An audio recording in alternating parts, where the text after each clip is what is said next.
Hukum Sekjen PDI Perjuangan Hasto Kristianto melaporkan penyidik KPK yang menyita ponsel dan tas Hasto kepada Dewas KPK. Anggota tim hukum Hasto Roni Talapesi menyebut penyitaan tidak sesuai aturan. Roni menjelaskan proses penggeledahan dan penyitaan barang milik Hasto dari stafnya, Kusnadi, dilakukan secara ugal-ugalan dan melanggar pasal 39 KUHP tentang penyitaan. Roni menuding KPK memiliki agenda politik karena memaksakan penyitaan buku agenda Hasto yang berisi strategi dan pemetaan partai pada Pilkada 2024 mendatang. Prinsipnya adalah kami semua menghendaki supremasi hukum. Pada saat yang sama kita ingin institusi hukum seperti KPK semakin profesional. Bahwa barang yang disita tidak ada kaitannya dengan perkara yang sedang diperiksa oleh KPK.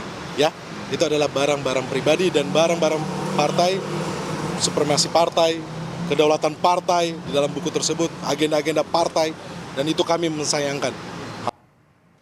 Ketua Sementara Komisi Pemberantasan Korupsi KPK, Nawawi Pomolango mengklaim penyitaan ponsel Sekjen PDIP Hasto Kristianto merupakan bagian dari upaya pencarian Harun Masiku. Nawawi menyebut penyitaan ponsel dan tas milik Hasto merupakan upaya hukum dan tidak terkait politik. Lanjut langkah-langkah yang dilakukan oleh teman-teman penyidik mungkin bagian daripada perintah pimpinan bahwa memang upaya terus pencarian Harun Masiku itu terus harus dilakukan. Kemarin saya sendiri ada giat di Surabaya sehingga baru tadi pagi saya minta Pak Deputi Penindakan untuk memberi penjelasan kepada kami apa yang berlangsung yang seperti diberitakan yang kemarin. Itu aja barangkali.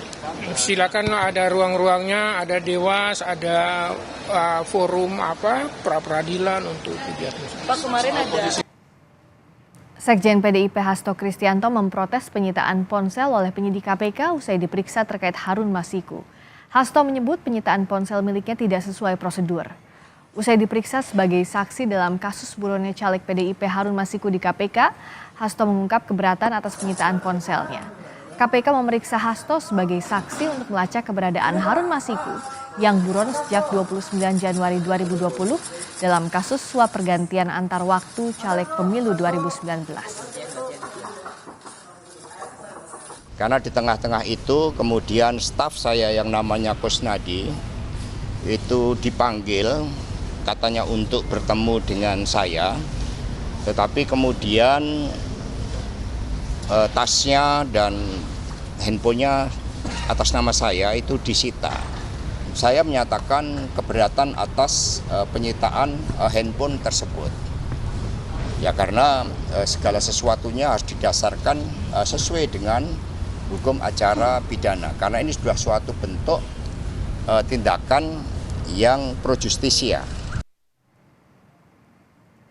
Dalam salinan putusan pengadilan tipikor, nama Hasto disebut sebagai Sekjen PDIP yang menugaskan Doni Tri Istiqomah selaku tim hukum PDIP untuk mengajukan surat permohonan ke KPU RI terkait pergantian antar waktu caleg pemilu Dapil Sumsel 1 menggantikan Nazarudin Kemas yang meninggal dunia. Meski demikian, dalam putusan Hakim Tipikor tidak disebutkan sejauh mana peran Hasto selain penugasan Doni Tri Istiqomah.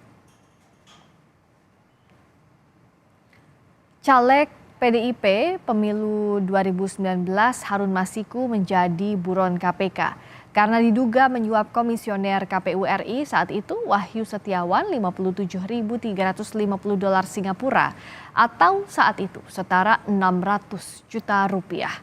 KPK telah memasukkan Harun Masiku dalam daftar pencarian orang atau DPO sejak 29 Januari 2020.